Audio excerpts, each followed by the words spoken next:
Pedimos, Señor, que tú nos hables, Señor, que abras nuestros oídos espirituales, que abras nuestros ojos, Señor, para que podamos entender todo el panorama profético, todo el proyecto que tú tienes para esta humanidad, Señor.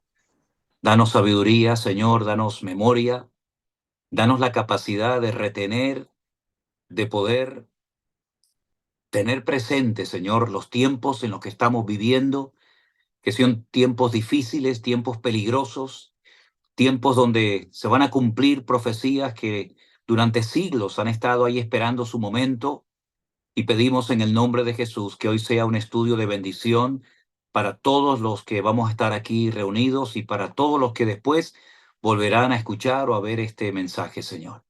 Ponemos todo este tiempo en tus manos, en el bendito nombre de Jesús. Amén y amén.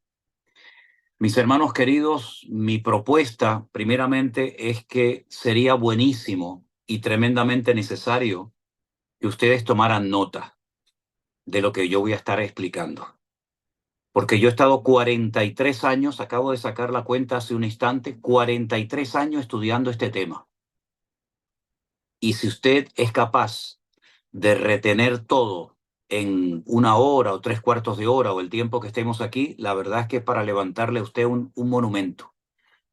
Por lo tanto, mi consejo es que tomen nota, porque lo que no entra aquí, en la cabeza, entra en una libreta, que para eso se inventaron.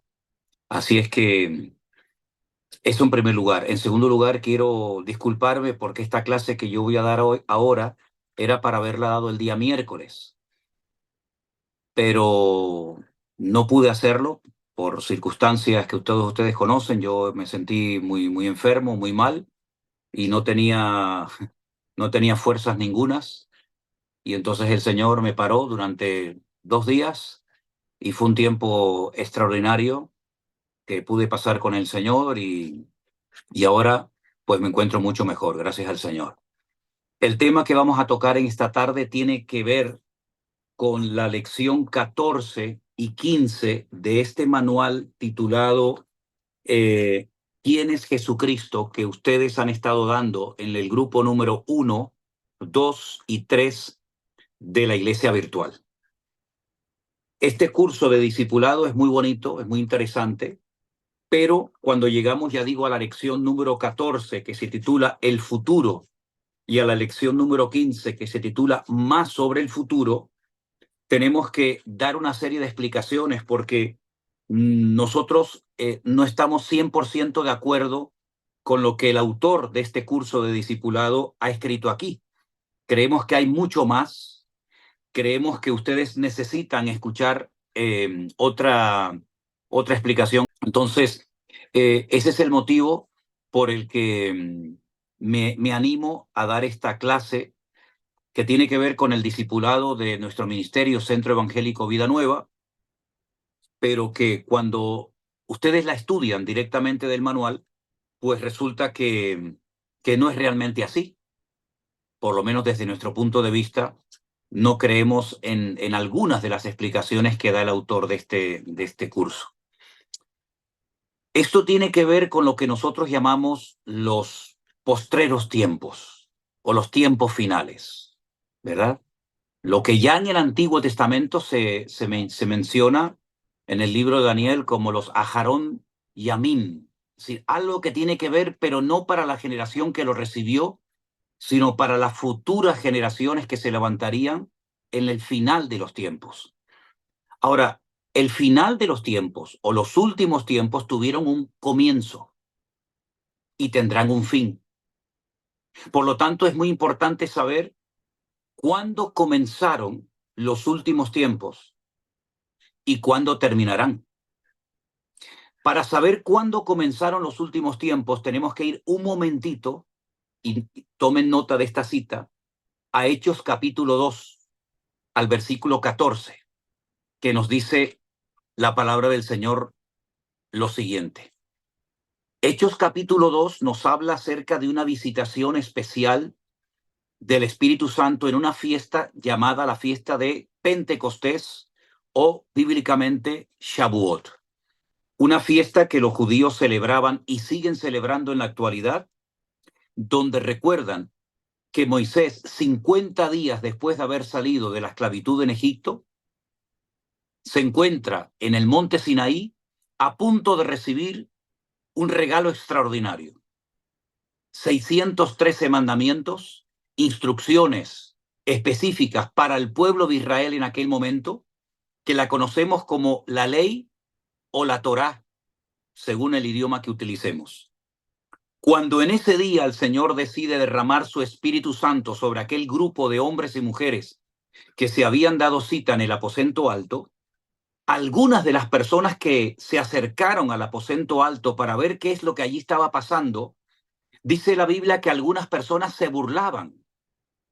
Otras personas comenzaron a preguntarse unos a otros, ¿qué quiere decir todo esto? Porque allí había personas de Mesopotamia, de Capadocia, de Ponto, de Asia, de África, de Roma, de Frigia, de Panfilia, de Egipto, países que hoy en día serían Irak, Irán, Turquía, Libia, Grecia, etcétera, etcétera. Sin embargo, otras personas consideraban que lo que estaba sucediendo allí era una manifestación de desorden. Decían incluso que algunos discípulos estaban borrachos, estaban ebrios. Y entonces Pedro, poniéndose en pie en el versículo 14, Hechos 2:14, dice, entonces Pedro, poniéndose en pie con los 11, alzó la voz y les dijo, varones judíos y todos los que habitáis en Jerusalén, esto os sea notorio y oíd mis palabras, porque estos no están ebrios como vosotros suponéis, puesto que es la hora tercera del día. Esto es lo dicho por el profeta Joel. Es decir, toda manifestación, toda enseñanza, todo lo que se haga en una iglesia o en una vida de un creyente, tiene que tener siempre un aval, un respaldo bíblico. De lo contrario, entramos en el campo, en el terreno del desorden, donde Dios no está ni bendice. Entonces, lo que hace el apóstol Pedro es que recurre a una profecía que se había escrito cientos de años antes del nacimiento del Señor Jesucristo por el profeta Joel. Y él la menciona y dice así, esto es lo dicho por el profeta Joel, verso 7. En los postreros días o en los últimos tiempos, dice Dios, derramaré de mi espíritu sobre toda carne. Vuestros hijos y vuestras hijas profetizarán. Vuestros jóvenes verán visiones, vuestros ancianos soñarán sueños, y sigue dando toda la cita de Joel capítulo 2. Pero fíjense cómo comienza a explicar lo que allí está sucediendo, haciendo referencia a una manifestación, a un cumplimiento profético que se iba a llevar a cabo en los postreros días. Ahí fue cuando comenzaron los últimos tiempos. Algunos piensan que los últimos tiempos comenzaron, por ejemplo, en 1948, cuando el pueblo de Israel retorna de la diáspora después de casi 2000 años. No. Los postreros días, los últimos tiempos, no comenzaron cuando se comenzó a predicar el evangelio en diferentes partes del mundo a través de los discípulos, tampoco. O después de la Segunda Guerra Mundial, tampoco. Según las Sagradas Escrituras, los últimos tiempos, los postreros días comenzaron en el día de que nació la iglesia, cuando el Señor confirma el nacimiento de la iglesia con el derramamiento del Espíritu Santo sobre los que estaban allí. Ahí comenzaron los últimos tiempos y terminarán con el día del Señor, que ya en su momento lo hemos explicado, que tiene que ver con todo lo que tiene que ver con el libro del Apocalipsis y con todas las profecías que aún no se han cumplido referente a esta última etapa de la historia. Ahora, hay un dato muy importante. El pueblo de Israel, porque siempre el punto de partida en muchos aspectos proféticos siempre es el pueblo de Israel, estuvo en Egipto durante 420 años. Todo el mundo sabe eso. Pero lo que todo el mundo no sabe es que durante esos 420 años no siempre fueron tiempos malos, tiempos tristes, de amargura, de esclavitud, no. Solamente 120 años de esos 420 años fueron tiempos de esclavitud. Es decir, que durante mucho tiempo el pueblo de Israel, las 12 tribus de Israel, vivió tranquilamente disfrutando de la vida en Egipto. Pero ¿qué es lo que hicieron los rabinos? ¿Qué es lo que hicieron después de la destrucción del templo de Jerusalén? Los rabinos que tuvieron que reinventar un nuevo judaísmo, porque ya no había sacrificios, ya no había templo, ya no había Sanedrín, ya no había sacerdotes, ya no había fiestas que celebrar en Jerusalén. Ellos lo que hacen, sabiendo lo que voy a explicarles ahora, que la Biblia no es un libro que habla de toda la historia o de todo lo que Dios ha creado, sino es simplemente un principio de otros muchos principios que Dios hizo. Por ejemplo, en nuestras Biblias, en el capítulo 1 del Génesis, versículo 1, dice en el principio. Y da la sensación que cuando leemos en el principio, que ahí es donde comienza todo. No, mis queridos hermanos, ahí es donde comienza algo que tiene que ver directamente con nosotros. Pero realmente lo que dice ahí, o lo que debería de haberse traducido es en un principio, porque hubieron otros principios que no se relatan en ese momento, sino en otras partes de la Biblia, y otros principios que no se relatan en ninguna parte de la Biblia. Por lo tanto, lo que el Señor va a hacer es establecer un patrón para que a lo largo de la historia su pueblo y todos los que decidan incorporarse a su pueblo o a su reino o a su gobierno o ponerse bajo su cobertura, sepan cómo Dios va a actuar y cuánto tiempo va a actuar en el planeta Tierra. La Biblia es la historia del planeta Tierra y de la relación de Dios con los habitantes de este planeta. La Biblia no entra en lo que Dios ha hecho o quiere hacer en otras galaxias o en otros planetas, ni mucho menos. Repito, la Biblia es un libro que habla acerca de la relación de Dios con el hombre en la tierra, no con la relación de Dios con los ángeles en la eternidad o previa a la creación. Por consiguiente, lo que él hace es en periodos de 6 días, descansando el séptimo, mostrarle al hombre que su obra queda finalizada con 6 días. Ahora, el Salmo 90, por primera vez, escrito por Moisés, nos da un dato tremendamente importante acerca de lo que Dios considera un día. Dios considera un día, una etapa, un periodo de 1000 años. Él dice que para el Señor un día es como 1000 años y 1000 años como un día. Por lo tanto, podríamos decir en cierto sentido que lo que el Señor está revelando indirectamente a través de la creación del libro, en el libro del Génesis, capítulo 1 y capítulo 2, es la historia de la humanidad en 6000 años. Repito, no de toda la historia de lo que Dios ha hecho, sino simplemente la historia de lo que Dios iba a hacer a través de sus profetas, a través de los jueces, a través de los reyes y sobre todo a través del Señor Jesucristo. Porque hay un versículo más que os quiero leer antes de seguir con esta explicación. Anótenlo. Hebreos capítulo 1, versículos 1 y 2. Repito, Hebreos capítulo 1, versículos 1 y 2. Y dicen lo siguiente. Dios, habiendo hablado muchas veces y de muchas maneras en otro tiempo a los padres por los profetas, en estos postreros días. Fíjense otra vez aparece la expresión que aparece en Hechos capítulo 2. En estos postreros días nos ha hablado por el Hijo, a quien ha constituido heredero de todo y por quien asimismo hizo el universo. Es decir, Dios va a hablar a través del Hijo y va a ser la última vez y la forma más importante y directa a través de la cual Dios va a establecer un patrón que nos va a permitir a nosotros, como pueblo de Dios, como conocedores del plan profético de Dios, ver el desarrollo a lo largo de la historia de cómo Dios va a culminar finalmente entronando a su Hijo, gobernando sobre todas las naciones de la tierra y llenándolo de gloria y de honra por la eternidad, para que todos reconozcan que Él es, junto con el Padre, el co-creador del universo y de todo lo que existe, y para que todos terminen dándole toda la honra y toda la gloria al que Él ha escogido, al que Él señaló desde la eternidad y que volvió a recordar el día del bautismo diciendo: este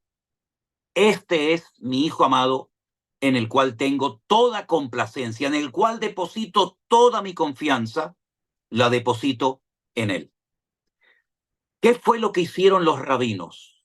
Desde el momento de la creación, o mejor dicho, desde el momento de la creación de Adán y de Eva, comienza la cuenta atrás. Y ellos dicen que en este momento estamos en el año 5795. Pero eso no es correcto, porque ellos lo que hicieron fue quitarle 120 años al calendario bíblico. Sí, hermanos, intencionadamente. Le quitaron 120 años al calendario bíblico, de tal manera que ellos saben perfectamente que el verdadero año en el que estamos ahora es en el 5995. ¿Por qué le quitaron 120 años al calendario bíblico? Porque Dios no se rige por ningún otro calendario más que por el bíblico, no por el gregoriano, ni por el calendario chino, ni por el calendario azteca, sino por el calendario de la Biblia, que estaríamos en este momento en el 5995, para que no comenzaran especulaciones en cuanto al retorno inminente del Mesías.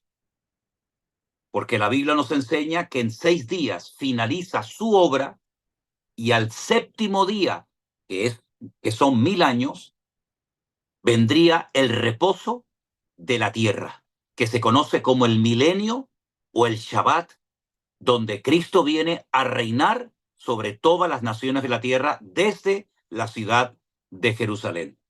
Por lo tanto, estamos en la recta final de los tiempos. Nosotros tenemos que partir de la base de que las características, las condiciones que se van a dar en estos próximos años delante de nuestras narices van a ser, número uno, la multiplicación de la maldad. Pero la multiplicación de la maldad de tal envergadura que va a producir algo que la maldad pocas veces ha producido en la iglesia. Y es un enfriamiento, incluso un apartamiento de miles de creyentes del camino verdadero. Porque siempre ha habido maldad, dirán algunos, y es verdad. Siempre ha habido maldad, siempre ha habido guerras, siempre ha habido cosas terribles a lo largo de la humanidad. Pero la iglesia se ha unido, la iglesia ha orado, la iglesia ha clamado. Pero esta maldad multiplicada, no sabemos por cuánto, dice la Biblia que va a traer enfriamiento en muchos corazones que llegaron a conocer y a experimentar en sus vidas el amor de Cristo. Y dice que si aquellos días no fuesen acortados, nadie sería salvo. Mas por causa de los escogidos, el Señor tiene que acortar aquellos días. Por lo tanto, así como podríamos decir que el comienzo de los últimos tiempos sería la lluvia temprana, nosotros estamos ahora mismo en una etapa de la historia que sería lo que la Biblia llama la lluvia tardía.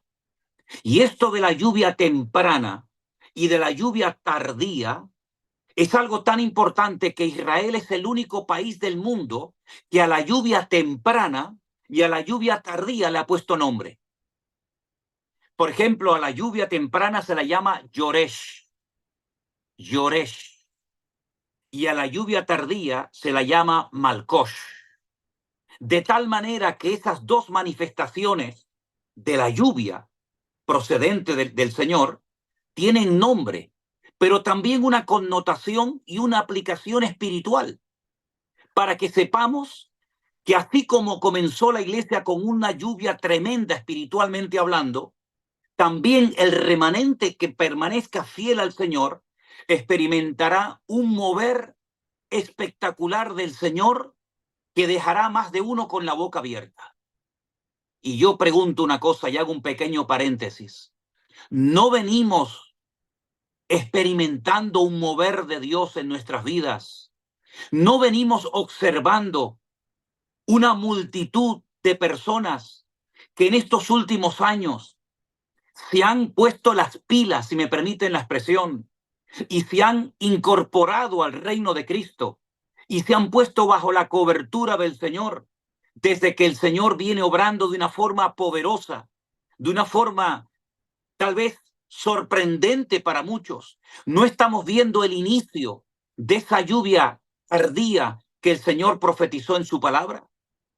Hay que estar ciego para no ver lo que el Señor ha estado haciendo y sigue haciendo en los últimos tiempos. Que por un lado está proliferando la maldad que nos perturba y nos deja atónitos y nos sacude la conciencia diciendo, Dios mío, ¿qué le está pasando al mundo? ¿Qué le está pasando a la tierra? Parece como que la maldad ha explotado y por otra parte vemos que cada día el Señor sigue haciendo maravillas y permitiéndonos llegar a miles y a miles de personas, como por ejemplo en esta reunión, en estos últimos años, para la honra y la gloria del Señor. Yo lo que les digo, antes de entrar ya en profundidad en el estudio, esto es simplemente una pequeña introducción, es que aprendamos a mantener nuestra seguridad en Cristo en medio de un mundo de inseguridad. Repito, aprendamos a mantener nuestra seguridad y nuestra confianza en Cristo en medio de un mundo que solamente nos produce y nos da inseguridad. Aprendamos a aguantar la incomodidad de vivir en un mundo enfermo que le ha dado la espalda a Dios. Es incómodo vivir en este mundo, por lo menos para el que quiere vivir para Cristo. Se nos hace muy pesado vivir en un mundo que no ama a Dios, que no respeta su palabra y sus valores. Pero aguantemos la incomodidad temporal para poder disfrutar de la eternidad en la presencia del Señor. Y que nada ni nadie nos desvíe de nuestra meta y de nuestros objetivos y de nuestros principios que el Señor nos ha dado y que hasta el día de hoy nos han mantenido en victoria. Ahora bien, como el diablo no para, porque dicho sea de paso, él sabe que le queda poco tiempo, porque él se mueve en un plano, en una dimensión espiritual, y él discierne las cosas a veces lamentablemente más rápido que muchos creyentes y que muchas congregaciones. Él entonces lo que hace es levantar cantidad de ministros suyos por todas partes de la tierra. Pero esto también nos tiene que, entre comillas, despertar la conciencia, porque el Salmo 92 dice que cuando proliferan los impíos como la hierba y florecen todos los que hacen iniquidad, es para ser destruidos eternamente y para siempre. En otras palabras, prolifera la maldad, proliferan los malos, los hijos del diablo y los instrumentos del enemigo, pero por otra parte, nos damos cuenta de que el Señor está sacando a la luz cosas que han estado durante años dormidas, ocultas, pero que el Señor está tomando el control absoluto, porque nunca lo ha perdido, demostrándole a la iglesia y a todos y a cada uno de nosotros que los tiempos se acortan. Ahora bien, viene un tiempo de relativa calma, que es lo que antecede a un gran huracán. El tiempo de relativa calma hace que la gente baje la guardia. Cuando ya parece que los enemigos están derrotados y que todo vuelve a lo que llaman algunos la normalidad, es cuando el enemigo aprovecha que bajamos la guardia para volver a atacarnos con mayor ferocidad. Por eso no nos dejemos engañar por estas victorias temporales que va obteniendo el pueblo de Israel, por ejemplo, porque llegará el momento que esta victoria temporal o esta calma efímera y pasajera se convertirá en una auténtica tortura. Ahora bien, hay algo que es fundamental y sería buenísimo que literalmente ustedes lo anotaran como yo se lo voy a decir ahora mismo. Y es lo siguiente. Hay que recordar lo que ya ha sido interpretado. en la Biblia. Repito, hay que recordar lo que ya ha sido interpretado en la Biblia, porque siempre, salvo alguna excepción, siempre significa lo mismo en cualquier libro al que vayas a estudiar.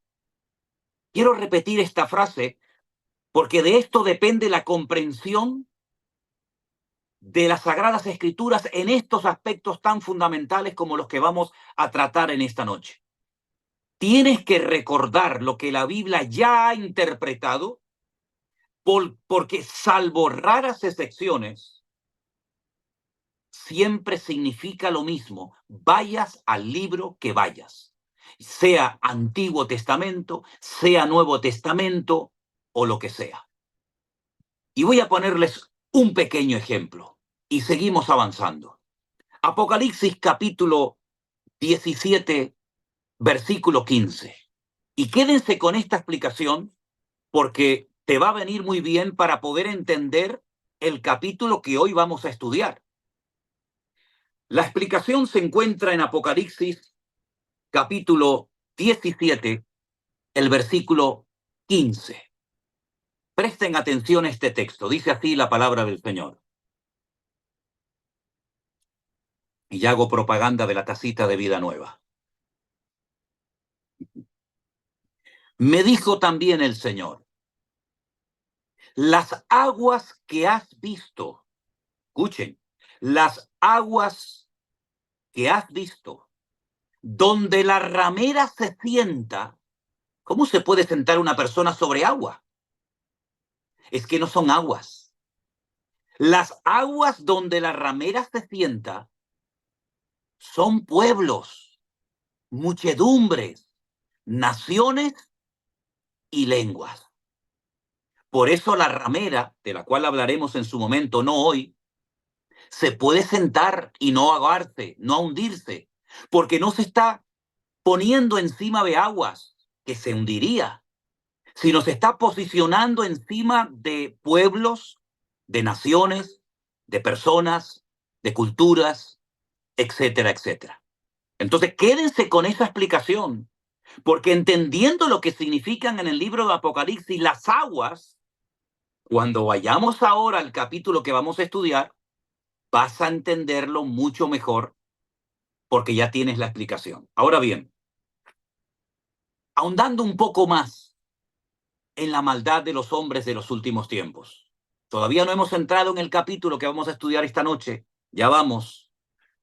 Dicen, no sé si ya se ha aprobado, los hermanos que viven en Estados Unidos me lo podrán confirmar o no. Por lo menos ya la propuesta se ha hecho. Dicen que en California quieren proponer una ley donde la gente en estas próximas elecciones pueda ir a votar sin necesidad de identificarse, sin necesidad de decir, este es mi ID, mi documento de identidad, y por lo tanto yo soy fulanito de tal y puedo votar. Si esta ley se aprueba,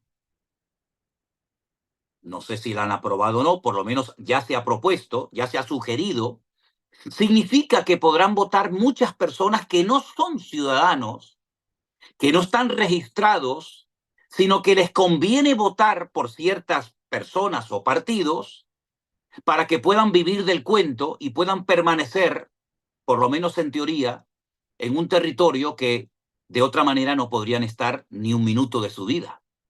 Fíjate hasta dónde llega el pensamiento de la maldad del ser humano. Eso ya pasó en España. Eso ya pasó en España. No es un invento americano. A los emigrantes ilegales que entraron en Cataluña, simplemente empadronándose en un ayuntamiento, se les permitía votar por los partidos independentistas para que de esa manera pudieran ganar las elecciones e independizarse de España. ¿Qué les parece?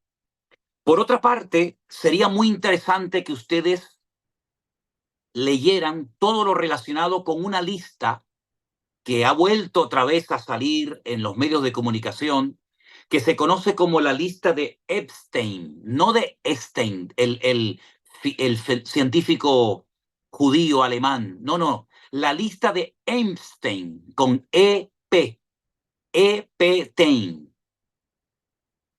Este señor fue un judío que se dedicó en una isla a celebrar unas megafiestas con famosos políticos, artistas, cantantes, gente rica del mundo.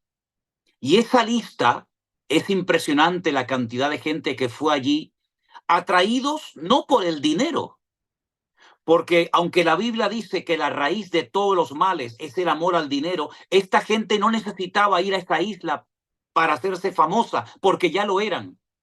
Esa gente no necesitaba ir a esa isla para ganar dinero, porque ya eran millonarios. Esa gente iba a la isla porque eran atraídos por dos cosas: por el sexo libre, para poder hacer lo que no se podía hacer en ninguna parte, porque podían ser vigilados o filmados, y lógicamente por las drogas. Esta combinación es explosiva. Sexo y drogas es lo que más ata a cualquier ser humano, lo pervierte y lo convierte en un auténtico animal. Es increíble cómo todas esas personas, o la inmensa mayoría de ellas, fueron grabadas en todas las barbaridades que allí cometían.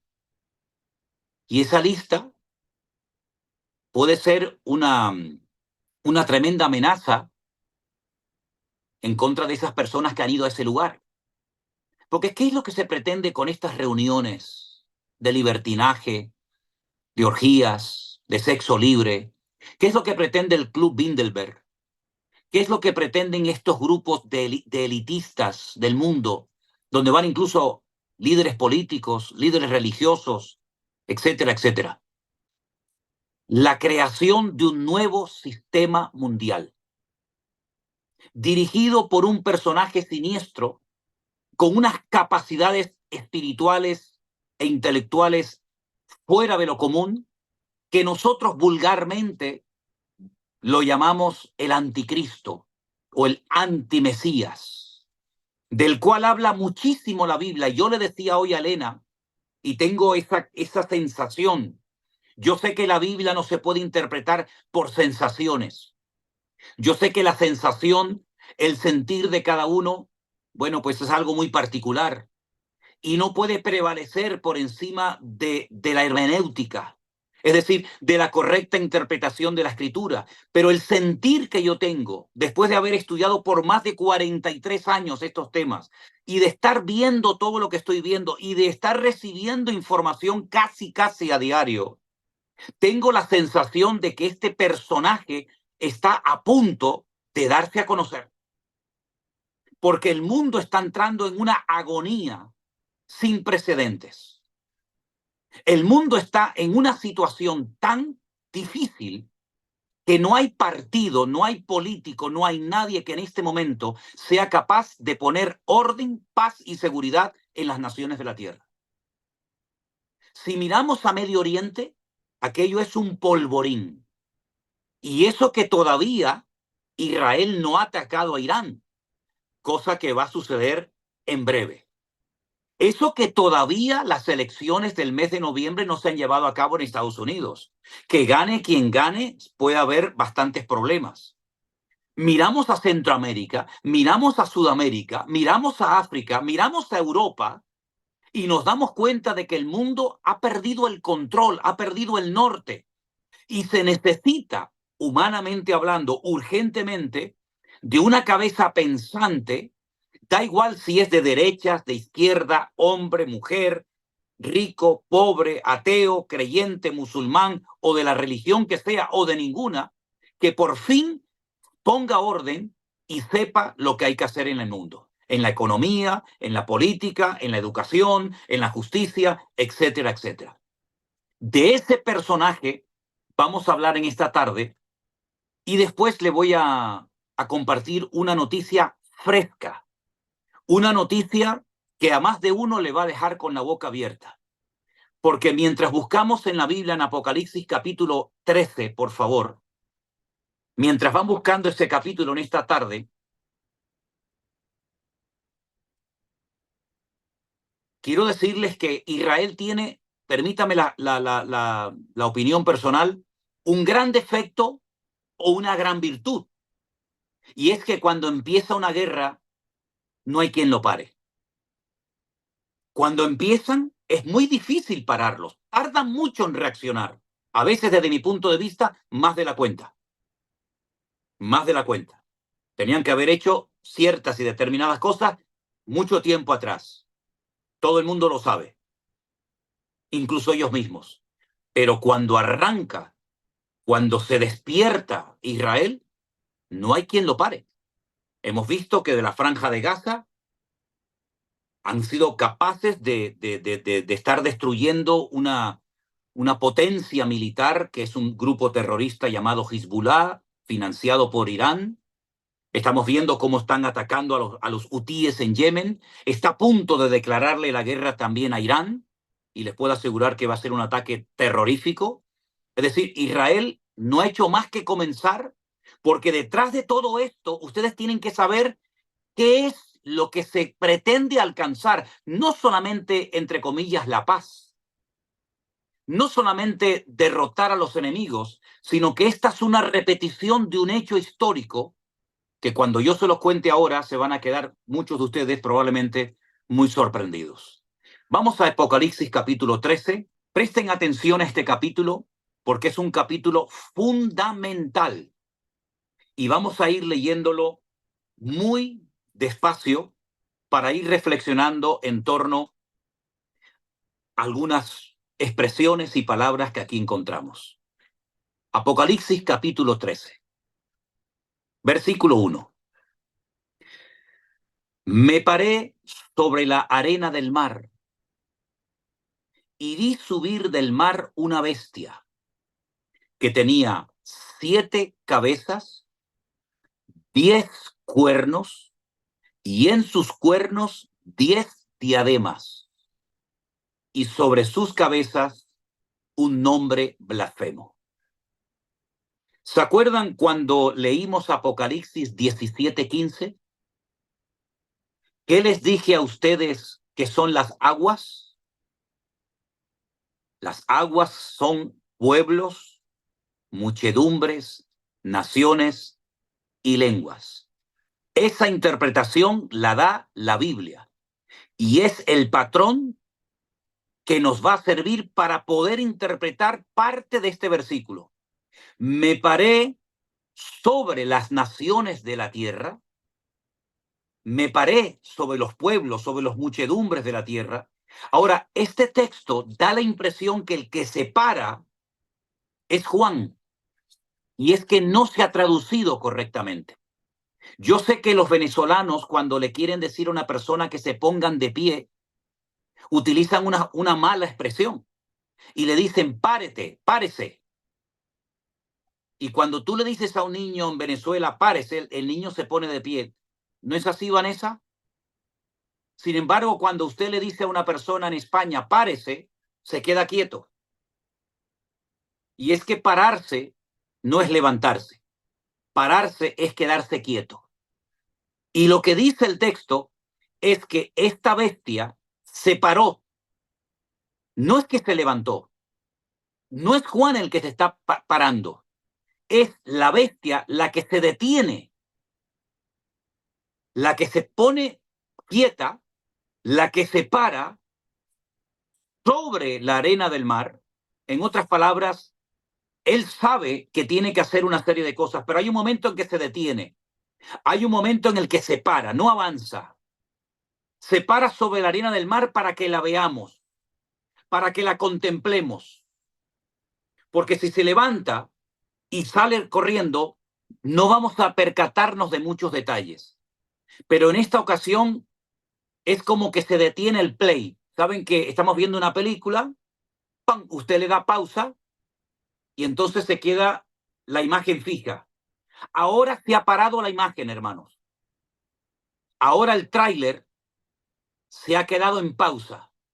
Y entonces observe los detalles tremendamente significativos de este personaje. Se detiene la bestia sobre las naciones de la tierra, porque sube de entre las naciones de la tierra, y resulta que observamos que tiene 7 cabezas. Por supuesto, es algo metafórico, pero hay que saber lo que significa esto. Tiene 10 cuernos y fíjese dónde lleva los adornos. En, en los cuernos. Y sobre una de sus cabezas tiene un nombre blasfemo. Si usted es observador, y yo sé que aquí hay hoy muchas mujeres, y las mujeres generalmente, hay excepciones, son muy observadoras, yo les voy a pedir a ustedes que hagan un pequeño esfuerzo ahora, como esos juegos que hay, saben que hay como dos dibujos y dice, encuentra las 10 diferencias. ¿Lo habéis visto?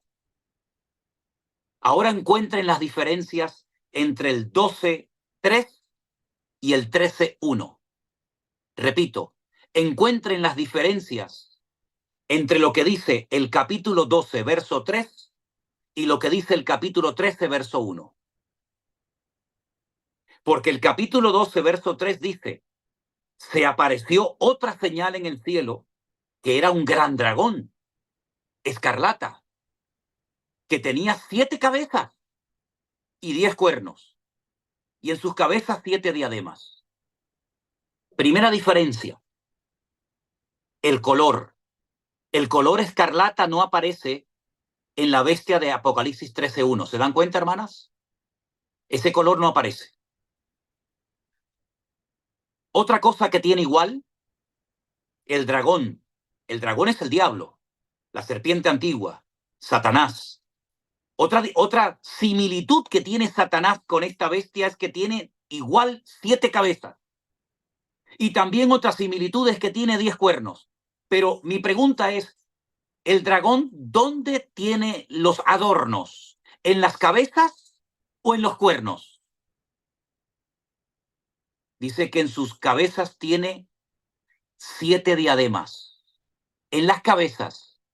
Pero si usted vuelve a leer Apocalipsis 13.1, dice que es verdad, tiene 7 cabezas, tiene 10 cuernos, pero resulta que tiene 10 diademas, no 7, 10 diademas, 10 premios, 10 reconocimientos, no a las cabezas, perdón, no a las cabezas, sino a los cuernos. Las cabezas son imperios. Anote eso, hermana. Anote eso, mi querido hermano. Las cabezas son imperios. Los cuernos son naciones. Anótelo. Los 7 imperios que a lo largo de la historia tuvieron que ver con la historia, con el desarrollo, con la formación, con los ataques que ha recibido el pueblo de Israel. Uno de ellos, Asiria, Egipto, Babilonia, los medos persas, los griegos, los romanos y, por supuesto, también el anticristo. Esos son los imperios que han tenido que ver a lo largo de la historia con la historia del pueblo de Israel. Usted me dirá, bueno, ¿y el imperio maya, el azteca, el inca? ¿No figuran en la Biblia? Los chinos, no, tampoco. Son 7 imperios que han pasado a la historia, pero queda el último, la famosa bestia, con 10 cuernos, que son naciones que de una manera especial van a apoyar al surgimiento, al levantamiento de este personaje siniestro, que aquí Juan lo llama la bestia. En otro capítulo, en otro pasaje lo llama el anticristo. Pablo lo llama, por ejemplo, el inicuo, el hombre de pecado, el hijo de perdición. En Daniel se le llama el cuerno pequeño. Estamos hablando de la misma figura, estamos hablando de la misma persona, pero con diferentes nombres. Ahora, miremos las características que va a tener este personaje político que aparecerá, que se manifestará al mundo en los últimos tiempos. Tomemos nota de los datos que se nos da, se vuelve a poner la pausa en la historia para que observemos a quién se parece. Versículo 2. La bestia o la persona que vi se parecía, era semejante a un leopardo. Ahora, Para nosotros la palabra semejante nos suena al día de la creación del hombre, de Adán y Eva, porque dice la Biblia que el hombre, aunque no era un pequeño diosecito, no era un dios en miniatura, era lo más semejante al Creador. No en aspecto físico, sino en aspecto espiritual. El hombre fue creado a imagen y semejanza de su Creador. El anticristo se parece a un leopardo. Ahora vamos a definir eso. Pero sus pies, que es lo que nos mueve de un lugar a otro, dice la Biblia, benditos o cuán hermosos son los pies de los que anuncian el Evangelio, ¿verdad? Porque los pies es lo que nos traslada de un lugar a otro. Son como de oso. Pero su boca, la forma como habla, es como la boca de un león. Y hay un dato más muy importante.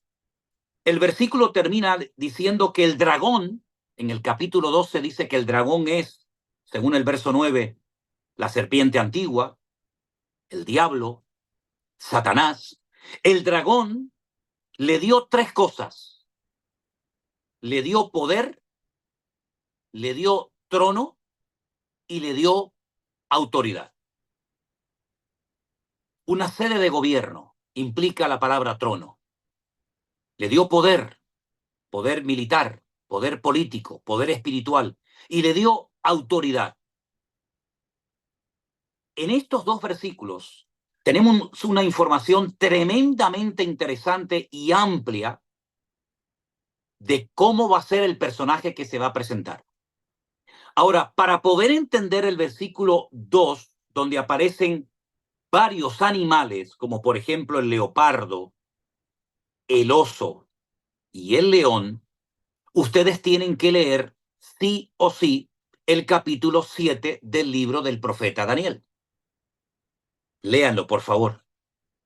Porque el mismo capítulo 7 dice de quién se trata el leopardo, el oso y el león. Aunque no están en el Apocalipsis en orden, pero en el libro de Daniel capítulo 7, Daniel vio a una serie de animales que representan a pueblos, representan a países, representan a imperios. Y por ejemplo, usted tiene que anotar ahora, que está tomando nota en esta clase de escatología, que el leopardo es Grecia. Grecia. La única diferencia es que en Daniel capítulo 7 el leopardo aparece con 4 cabezas y aquí simplemente se menciona el leopardo. Pero sabemos que el leopardo representa al estilo de vida de los griegos. Ahora hablaremos un poco de ellos. El oso representa en el Antiguo Testamento, ¿y qué le dije yo al principio? Que lo que la Biblia interpreta, salvo raras excepciones, significa lo mismo en cualquier otra parte de la Biblia donde usted vaya a leer. El libro de Daniel capítulo 7 dice que el oso es medo-persa.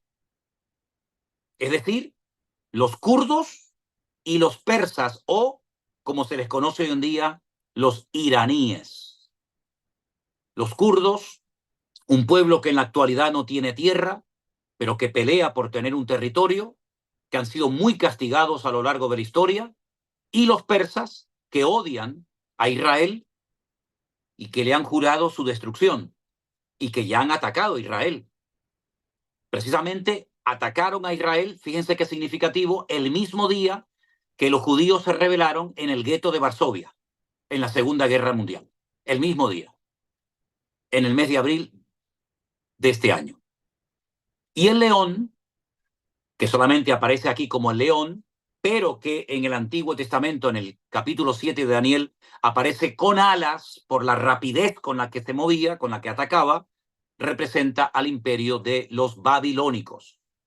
Entonces tenemos que este personaje llamado el anticristo, o aquí la bestia, se va a parecer a un leopardo, a un griego, que le daba una importancia tremenda al aspecto físico, a la intelectualidad, a la filosofía,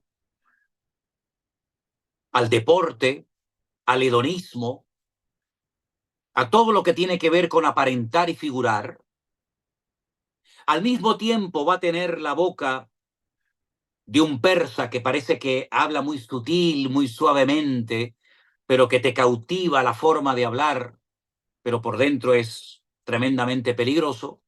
Y al mismo tiempo va a actuar como un babilónico, con la soberbia y la arrogancia de un babilónico. Es decir, tendrán apariencia de piedad, pero negarán la eficacia de la misma.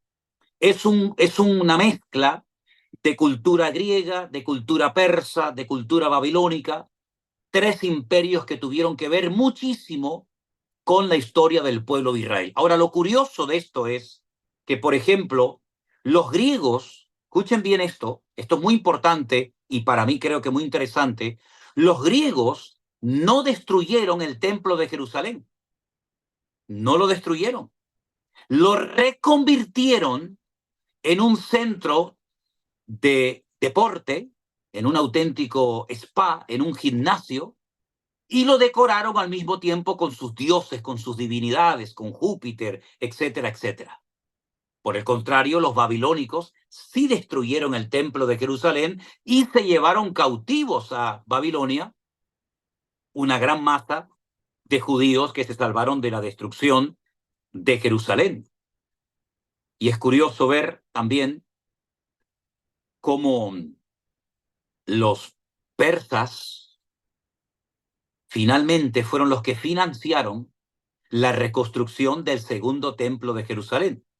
Por una parte los atacan y después por otra parte financian a través de Ciro, que era un persa, la reconstrucción del segundo templo de Jerusalén. Es decir, tenemos ante nosotros a un personaje siniestro cuya personalidad nos está definiendo claramente la Biblia por nombres de animales que, sabiendo qué animales representan, podemos saber en todo momento cómo se va a comportar este personaje en los últimos tiempos. Ahora, hagamos una pausa antes de avanzar.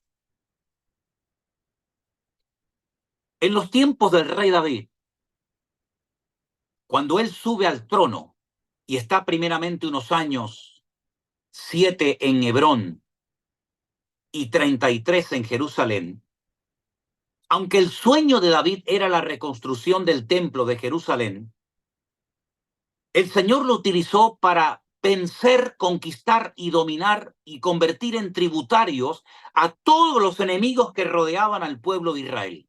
Llámense filisteos, llámense amalecitas o llámense como quieran. David fue el hombre que conquistó más territorio que cualquier otro rey de la antigüedad. No conquistó todo el territorio que se le había prometido a Josué, desde el desierto hasta el gran río Éufrates, pero repito, fue el rey que más territorio conquistó durante su reinado de casi 40 años. Cuando todos los enemigos de alrededor estaban conquistados, dominados, subyugados, entonces se levantó su hijo Salomón, que en tiempo de paz pudo dedicar prácticamente muchos años de su vida a construir el primer templo de Jerusalén.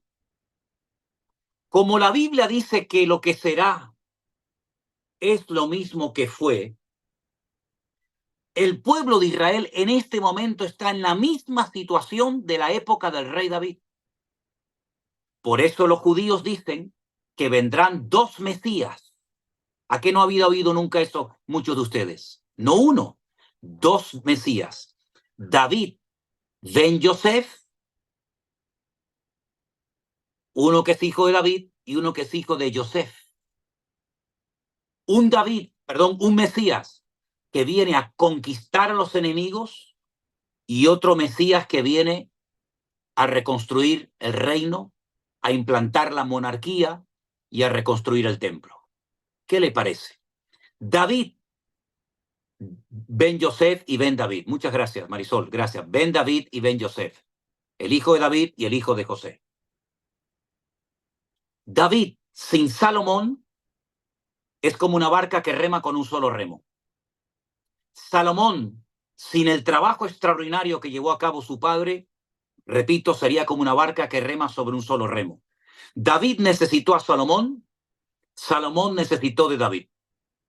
Si David no logra vencer y derrotar y convertir en tributarios a todos los enemigos del pueblo de Israel, Salomón nunca hubiera podido reconstruir el templo. Construir el templo, no reconstruir, construir el templo por primera vez. Es decir, que ambos se necesitaban.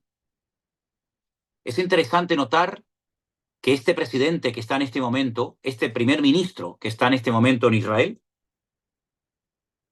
se ha tomado muy en serio derrotar, subyugar a Hamas, a Hezbollah o a quien se le ponga por delante. Pero ese es el objetivo final de Israel, dominar a todos los enemigos y nada más. Y después, cuando se han derrotado los enemigos, la pregunta es, ¿y ahora qué? ¿Y ahora qué? Se pregunta mucha gente, ¿qué va a pasar con Gaza?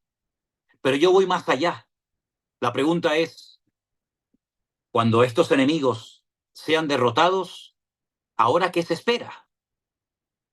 El cumplimiento del sueño dorado de Israel, por el cual han estado rogando y suplicando en los últimos 2000 años.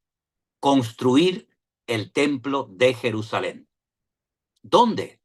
En el único lugar del mundo donde se tiene que construir el templo de los judíos, en la ciudad santa de Jerusalén. ¿Y en qué parte de la ciudad de Jerusalén? En el monte Moriah, donde estuvo el primer templo y el segundo templo, que curiosamente fueron destruidos el mismo día, el día 9 del mes Av, pero lógicamente en diferente año. ¿Se acuerdan ustedes cuando yo una vez viajé a Israel y al volver conté la experiencia que tuve con una persona que se me acercó y comenzó a decirme cosas y a preguntarme cosas y a preguntarme referente a Apocalipsis capítulo 12, que fue el estudio que di hace unos días en Bruselas, explicando quién es la mujer, quién es el niño que nace, quién es el resto de la descendencia de ella, los que guardan los mandamientos de Dios y tienen el testimonio de Jesucristo? ¿Se acuerdan? Yo le dije, la mujer es Israel, el niño es el Señor Jesús y el resto de la descendencia, los creyentes, los que tienen el testimonio, el testigo de Jesucristo.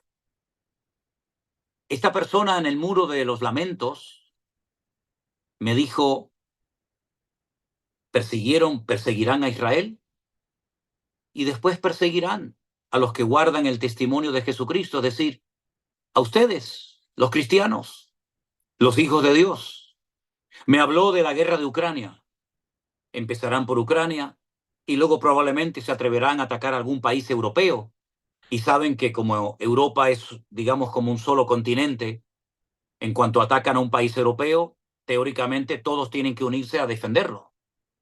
Ya se ha hablado de la posibilidad de atacar Noruega, ya se ha hablado de la posibilidad de atacar Polonia, en fin, solamente Dios lo sabe.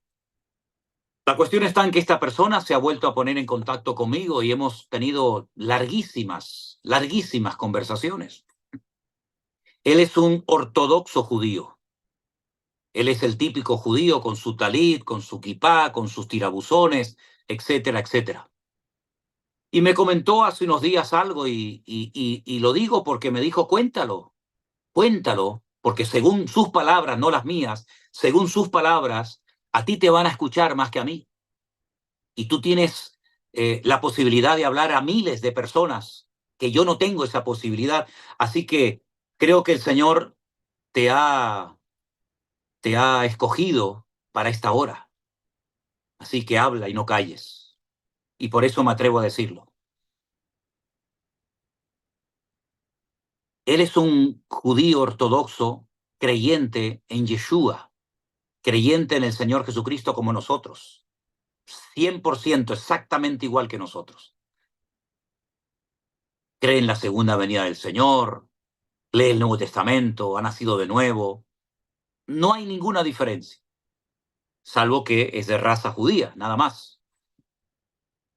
Me comentó que se le ha propuesto, no hace mucho tiempo, formar parte de un grupo de judíos ortodoxos muy radicales que se han estado armando hasta los dientes con el objetivo de subir en cualquier momento a la explanada de las mezquitas y llevar a cabo una carnicería como nunca antes se podían haber imaginado que se podía haber llevado a cabo.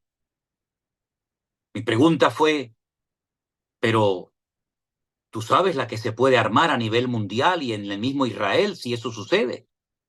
Y me dice, lo curioso es que durante años los judíos teníamos prohibida la subida arriba a la explanada a orar, a pasear, pero esa prohibición ya se ha quitado. Ahora podemos subir, lógicamente corremos peligro, pero podemos subir. Y entonces lo que se les ha ocurrido a estos judíos ultraortodoxos es que han llegado a la conclusión de que a lo largo de la historia el pueblo de Israel construyó altares de sacrificio antes de tener el templo de Jerusalén en Jerusalén. Es decir, que no hace falta tener un templo para primeramente tener un altar del sacrificio. Entonces, han hecho un altar portátil, un altar portátil. Se han preparado más de 1.500 coanim o sacerdotes en escuelas rabínicas alrededor de la ciudad de Jerusalén y en otras ciudades para subir en cualquier momento con la excusa de presentar sacrificios. Pero claro, él me decía, tú sabes perfectamente que ese lugar, por todo lo que ahí ha sucedido y se está haciendo, está contaminado. Entonces hace falta hacer el sacrificio de lo que en hebreo se conoce como la pará adumá, el sacrificio de la vaca roja, que es nada más que sacrificar sobre el altar una vaca que tiene todos los pelos de su cuerpo de color rojo, no hay ninguno blanco, ninguno negro, ninguno de otro color, para que esa vaca, digamos, perfecta, sea sacrificada, sea quemada por entero sobre el altar y con las cenizas de esa vaca se rocíe sobre aquel lugar y se purifique de esa manera ese lugar que según ellos ha quedado contaminado. Y me dice, ya hay 3, no una ni 2, 3 de esas vacas en Jerusalén preparadas para ese momento. Están más de 1.000 sacerdotes preparados. Está el altar portátil preparado. Están las 3 vacas preparadas. Solamente tienen que subir y producirse algo que jamás en la historia ha pasado y apropiarse de ese lugar con el objetivo de volver a reconstruir el templo de Jerusalén.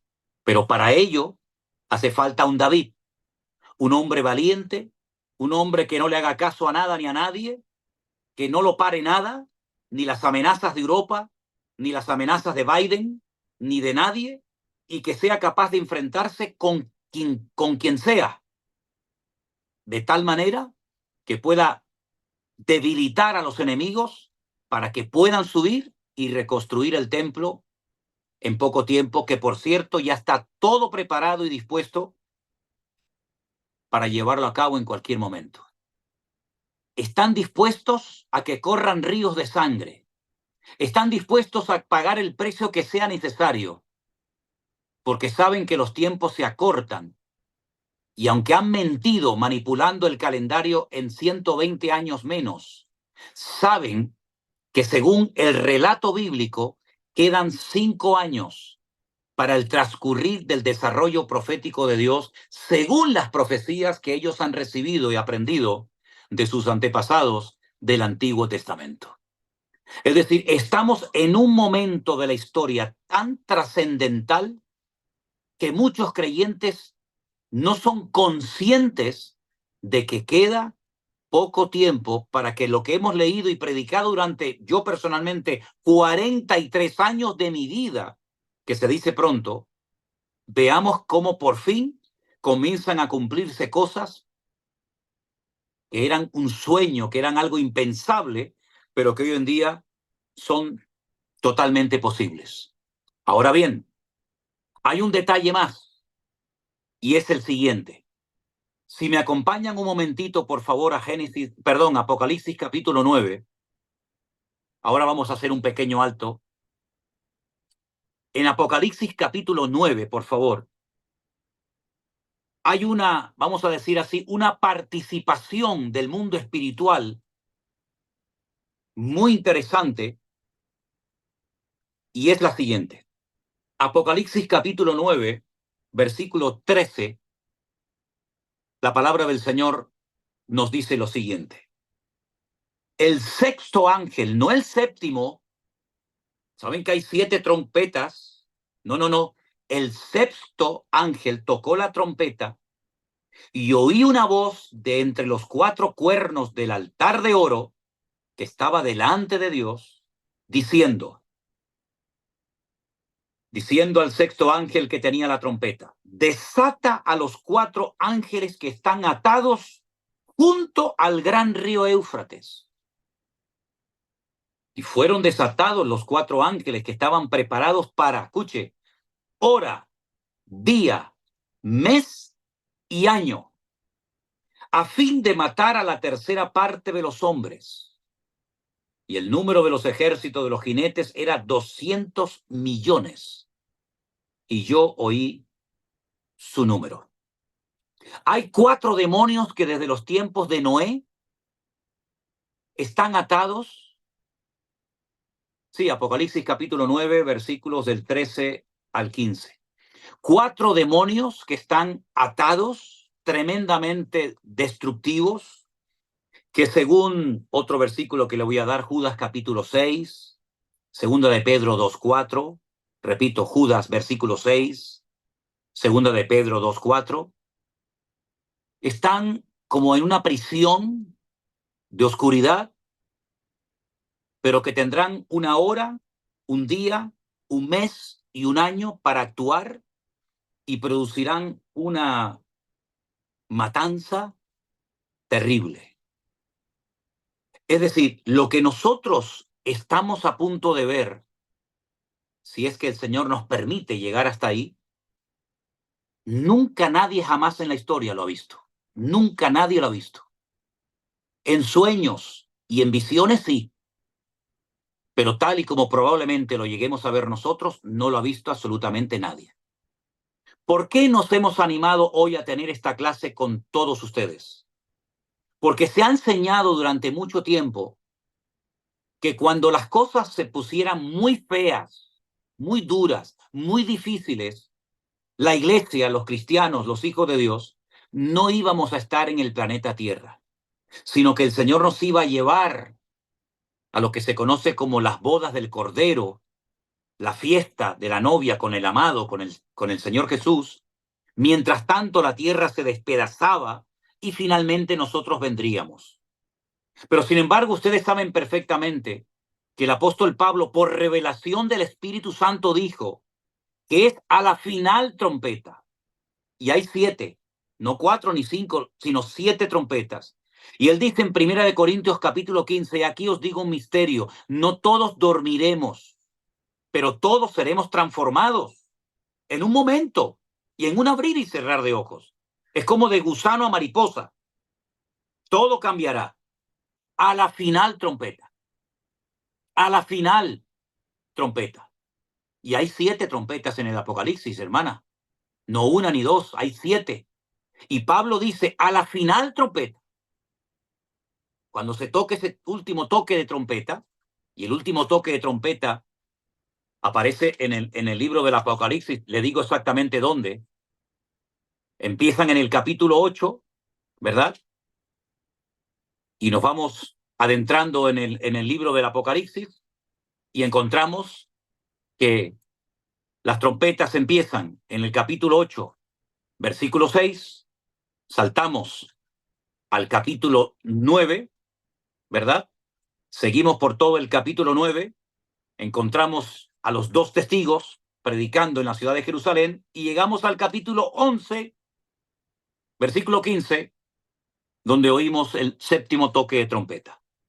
Por consiguiente, a la final trompeta es cuando los muertos en Cristo resucitan y se produce lo que conocemos como el arrebatamiento o la traslación de la iglesia, y comienza ese periodo terrible donde el anticristo o la bestia se manifiesta con toda su ferocidad, donde el cordero se convierte en demonio y donde durante 3 años y medio él ejerce toda su autoridad hasta que finalmente, por el resplandor de la venida del Señor, él muere y es enterrado en la ciudad de Jerusalén, en el Monte de los Olivos.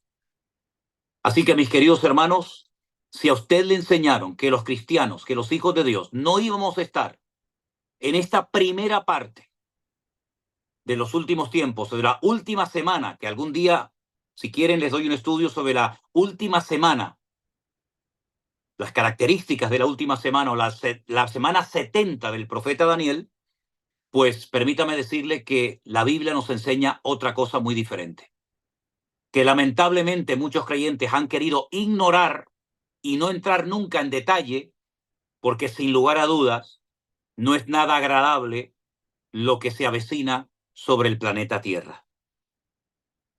Este hermano que me hablaba desde Jerusalén me decía que ellos se están preparando, guardando alimentos, guardando grandes cantidades de agua, para que cuando llegue el momento, como Noé se preparó con suficiente cantidad de alimentos y de provisiones, pues no se lleven las manos a la cabeza diciendo, bueno, no sabíamos o no nos dio tiempo de prepararnos.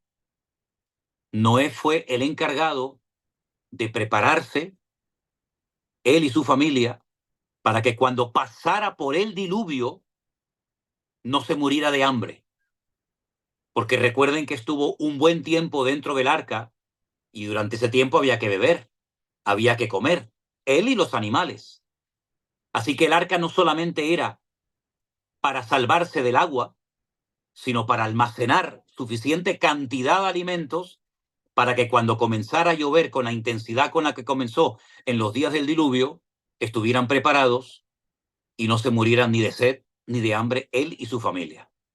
Por lo tanto, no sería nada imprudente, no sería nada incoherente que nosotros en un momento determinado, pues comenzáramos a tomar a ciertas y determinadas medidas y nos diéramos cuenta de que este mundo en una hora o en menos puede cambiar completamente. De hecho, por ejemplo, los hermanos en Estados Unidos saben perfectamente que un huracán le puede cambiar la vida a una persona en décimas de segundos. Y hace poco han vivido no uno, sino dos. Por lo tanto, mis queridos hermanos, todo esto que está sucediendo es un anticipo de lo que se avecina.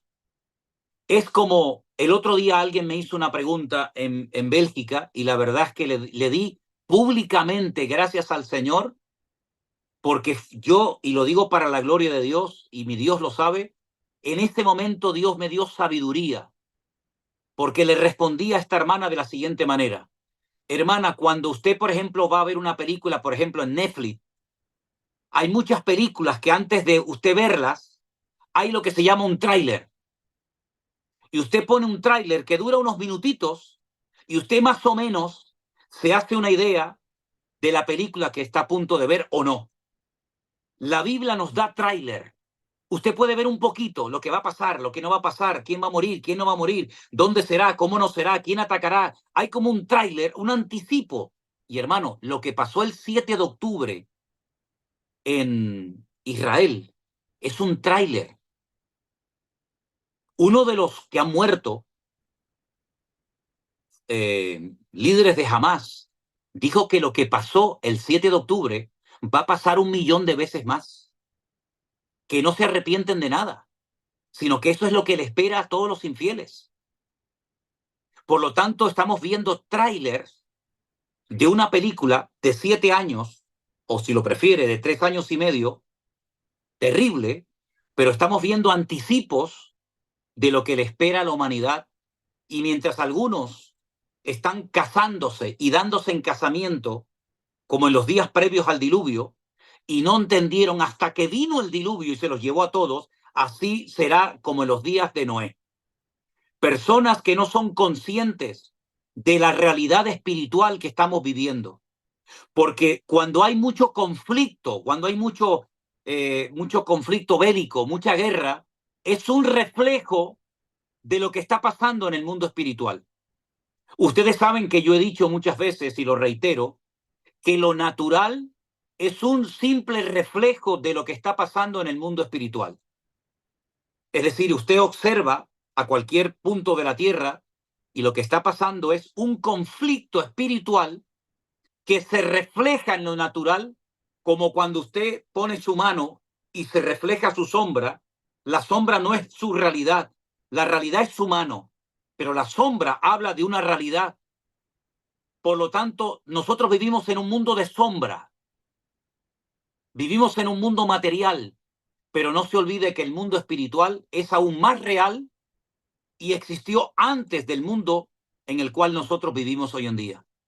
Por lo tanto, el libro del Apocalipsis nos habla de la procedencia, de la personalidad, del vocabulario, del modus operandi del anticristo, para que nosotros podamos saber en todo momento cómo el enemigo tiene un plan paralelo al plan de Dios. La ventaja de todo esto es que nosotros sabemos, gloria a Dios, cómo termina la película.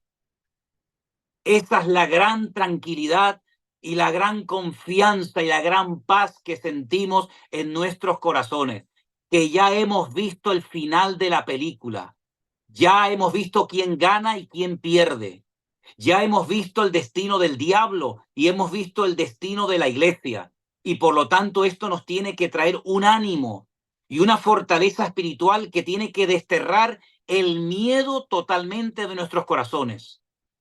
Porque la palabra de Dios tiene tanto poder que acartona, que petrifica a nuestros enemigos.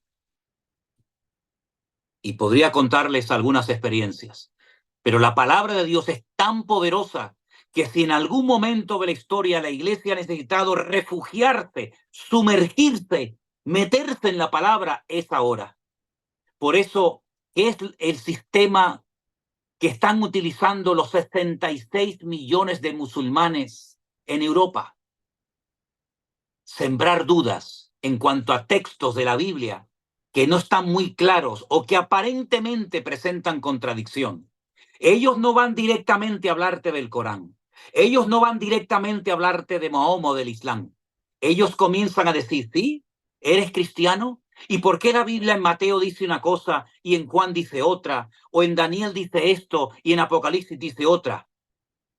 Ellos están dedicando cada año más dinero en preparar misioneros que cualquier otra religión del mundo. Porque ellos saben perfectamente lo que dice la Biblia, lo que dice el Corán, y por eso atacan con la duda, sembrando duda. El mismo sistema que Satanás le metió a Eva en el jardín del Edén cuando le dijo, no morirás, Dios te ha mentido, no es verdad lo que Dios te dijo. Le sembró la duda le entró la tentación y ya todos conocemos el resto de la historia. Hermanos queridos, tenemos que estar preparados, velad y orad para que estas cosas no nos sorprendan como ladrones en la noche. Gracias, Padre, en el nombre de Jesús te damos gracias, Señor, por este tiempo, Señor, un tiempo marcado por ti, Dios mío. Oramos, Señor, que en este tiempo final haya un mayor derramamiento de tu Santo y Divino Espíritu, y que el fuego de Dios arda en cada uno de nuestros corazones. Amén. Padre, te lo pedimos en el nombre de Jesús de Nazaret, y te damos gracias, Señor, por este tiempo. A ti damos la gloria, en el nombre de Jesús. Amén. Amén, amén. Gloria a Dios.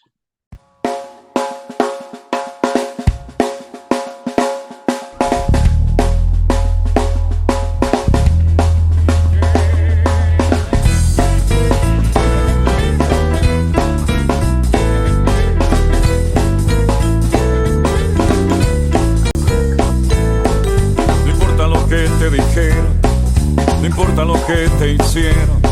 Tienes que aprender a descansar en Dios.